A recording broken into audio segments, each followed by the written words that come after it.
Assalamualaikum warahmatullahi wabarakatuh. Hai teman-teman, perkenalkan nama saya Oktaviana. Di sini saya akan berbagi materi tentang audit sampling.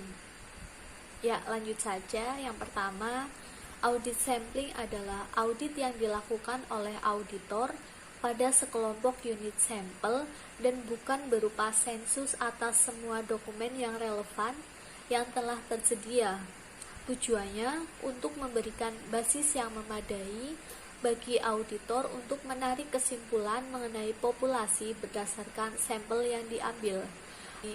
Terbagi menjadi beberapa subpoin. Yang pertama yaitu desain sampel, yang selanjutnya stratifikasi, yang selanjutnya pemilihan nilai tertimbang, ukuran sampel, pemilihan item sampel untuk pengujian pelaksanaan prosedur audit, yang selanjutnya karakteristik dan penyebab penyimpangan dan kesalahan penyajian, memproyeksikan kesalahan penyajian, dan yang selanjutnya yaitu mengevaluasi hasil audit sampling. Poin yang pertama yaitu desain sampel.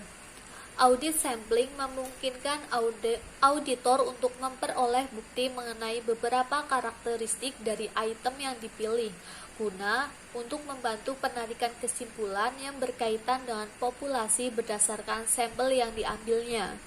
Audit sampling dapat diterapkan dengan menggunakan metode sampling statistik maupun sampling non-statistik. Sampling statistik adalah pendekatan sampling yang memiliki karakteristik dipilih secara random dari item sampel tersebut dan menggunakan teori probabilitas untuk mengevakuasi sampel, termasuk pengukuran risiko sampling. Sedangkan sampling non-statistik adalah pendekatan sampling yang tidak memiliki karakteristik dari sampling statistik tadi, atau menggunakan pertimbangan judgement tertentu dalam memilih item sampel. Yang selanjutnya yaitu stratifikasi.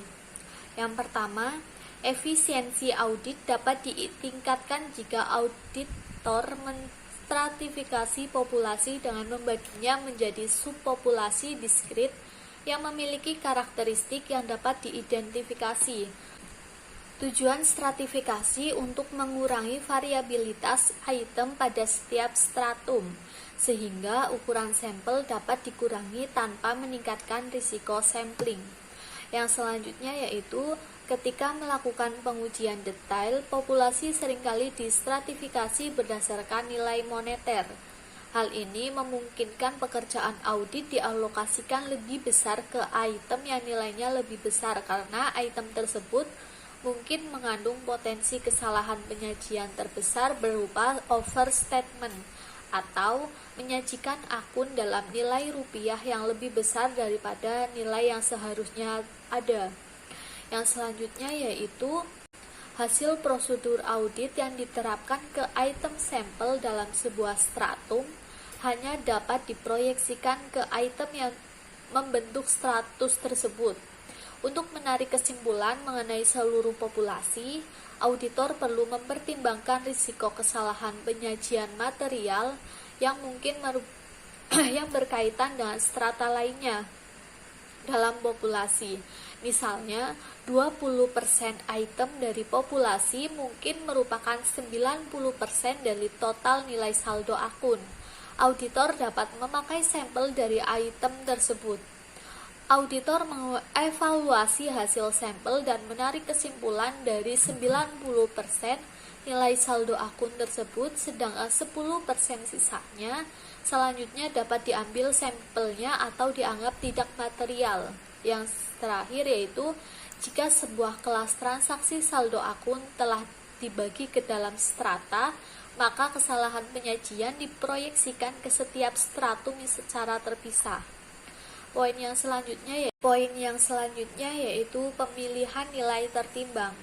Dalam melakukan pengujian detail, lebih efisien untuk mengidentifikasi unit sampling sebagai unit moneter individual yang membentuk sebuah populasi.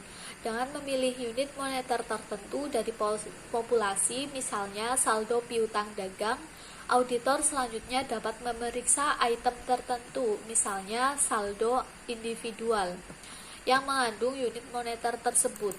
Manfaat dari pendekatan ini yakni untuk menentukan unit sampling, pekerjaan dikerahkan ke item dengan nilai yang lebih besar karena item tersebut memiliki peluang yang lebih besar pula untuk dipilih dan dapat menghasilkan ukuran sampel yang lebih kecil. Pendekatan ini dapat digunakan secara bersamaan dengan metode sistematis pemilihan sampel dan paling efisien jika memilih item dengan menggunakan pemilihan secara random. Yang selanjutnya yaitu ukuran sampel. Auditor harus menentukan ukuran sampel yang mencakup untuk menurunkan risiko sampling sampai ke tingkat serendah mungkin yang dapat diterima. Risiko sampling adalah risiko di mana kesimpulan auditor yang didasarkan pada sampel akan berbeda dengan kesimpulan jika prosedur audit yang diterapkan ke seluruh populasi. Tingkat risiko sampling yang dapat diterima auditor mempengaruhi ukuran sampel yang diperlukan.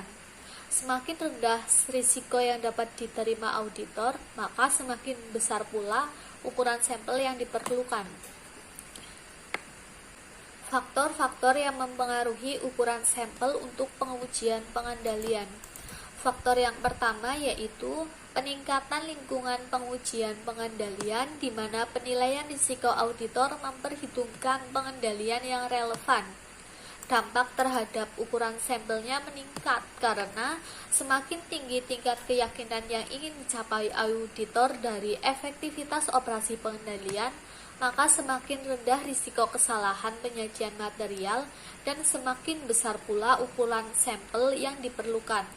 Ketika risiko kesalahan penyajian data tingkat asersi mencakup ekspektasi terhadap efektivitas operasi pengendalian, maka auditor diisyaratkan untuk melakukan pengujian pengendalian. Faktor yang kedua yaitu kenaikan tingkat penyimpangan yang dapat diterima. Dampak terhadap ukuran sampelnya itu menurun karena semakin rendah tingkat penyimpangan yang dapat diterima, maka semakin besar pula ukuran sampel yang diperlukan. Faktor yang selanjutnya yaitu kenaikan tingkat penyimpangan yang diperkirakan dari populasi yang akan diuji. Dampak terhadap ukuran sampelnya itu meningkat.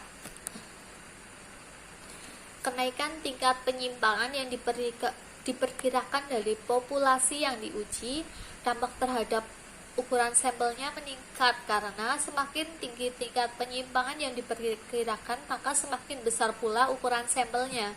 Sehingga auditor berada dalam posisi untuk membuat estimasi tingkat penyimpanan yang aktual. Faktor yang selanjutnya yaitu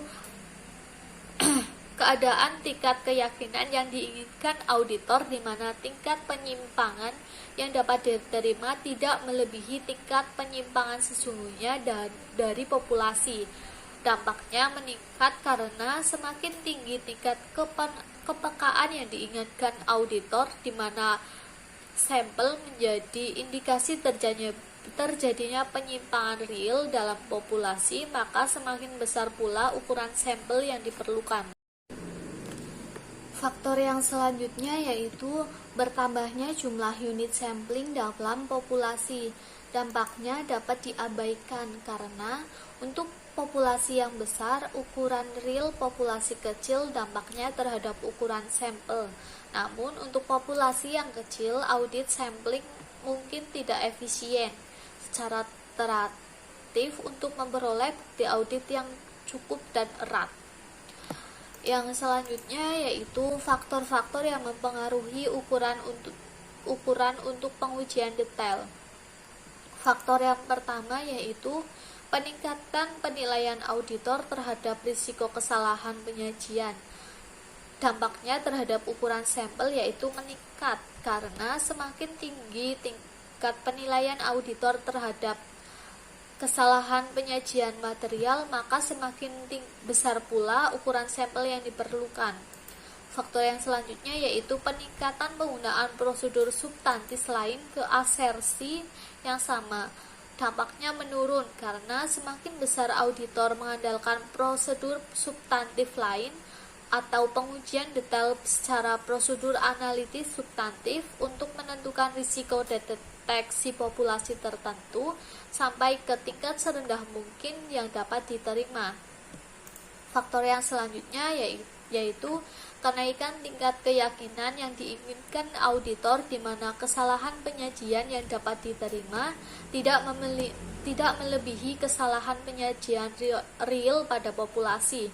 Dampaknya meningkat karena semakin tinggi tingkat keyakinan yang diinginkan auditor, di mana hasil sampel mengindikasikan jumlah real kesalahan penyajian dalam populasi, maka semakin besar pula sampel yang diperlukan. Poin yang selanjutnya yaitu pemilihan item sampel untuk pengujian. Auditor memilih item untuk dijadikan sampel sedemikian rupa sehingga setiap unit sampling dapat dalam populasi memiliki peluang untuk dipilih. Pada sampling statistik, item sampel dipilih sedemikian rupa sehingga probabilitas setiap unit sampel terpilih sebagai sampel yang diketahui. Selanjutnya yaitu pelaksanaan prosedur audit. Auditor harus melakukan audit pada setiap item yang dipilihnya. Apabila prosedur audit tersebut tidak dapat diterapkan pada item yang dipilih, maka auditor harus melakukan prosedur tersebut pada item penggantinya.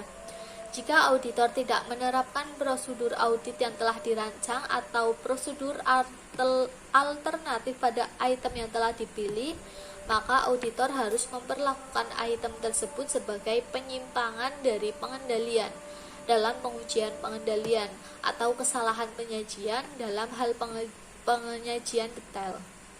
Subpoin yang selanjutnya yaitu karakteristik dan penyebab penyimpangan dan kesalahan penyajian. Auditor harus melakukan investigasi terhadap karakteristik dan penyebab penyimpangan atau kesalahan penyajian yang diidentifikasi serta mengevaluasi kemungkinan dampaknya terhadap tujuan prosedur audit dan area audit lainnya. Dalam situasi tersebut, audit dapat mengidentifikasi semua item dalam populasi yang memiliki fitur yang sama dan memperluas prosedur audit ke item tersebut. Selain itu, penyimpangan atau kesalahan tersebut mungkin disengaja dan dapat pula diidentifikasikan kemungkinan kecurangan. Subpoin yang selanjutnya yakni memproyeksikan kesalahan penyajian. Untuk pengujian detail, auditor harus memproyeksikan kesalahan penyajian yang telah ditemukan pada sampel ke populasi untuk memperoleh pandangan umum mengenai skala kesalahan penyajian. Jika sebuah kesalahan penyajian dianggap sebagai anomali, maka kesalahan penyajian tersebut harus dikeluarkan ketika memproyeksikan kesalahan penyajian ke populasi. Untuk melakukan pengujian pengendalian, proyeksi penyimpangan secara eksplisit tidak diperlukan karena tingkat penyimpangan sampel juga merupakan tingkat penyimpangan yang diproyeksikan untuk populasi secara keseluruhannya. Subpoin yang selanjutnya yaitu mengevaluasi hasil audit. Auditor harus mengevaluasi hasil sampel yang telah diauditnya. Pada pengendalian, tingkat penyimpangan sampel yang tinggi dan tidak terduga dapat menyebabkan peningkatan risiko kesalahan penyajian material kecuali diperoleh bukti lebih lanjut untuk mendukung penilaian risiko awal. Pada pengujian detail, kesalahan penyajian yang diproyeksikan ditambah kesalahan penyajian yang bersifat anomali merupakan estimasi terbaik auditor mengenai kesalahan-kesalahan dalam populasi. Jika kesalahan penyajian yang diproyeksikan ditambah kesalahan penyajian yang bersifat anomali merupakan kesalahan penyajian yang dapat diterima, maka sampel tidak memberikan basis yang memadai untuk menarik kesimpulan mengenai populasi yang telah diujinya. Sekian yang dapat saya sampaikan. Terima kasih sudah menonton. Semoga bermanfaat. Wassalamualaikum warahmatullahi wabarakatuh.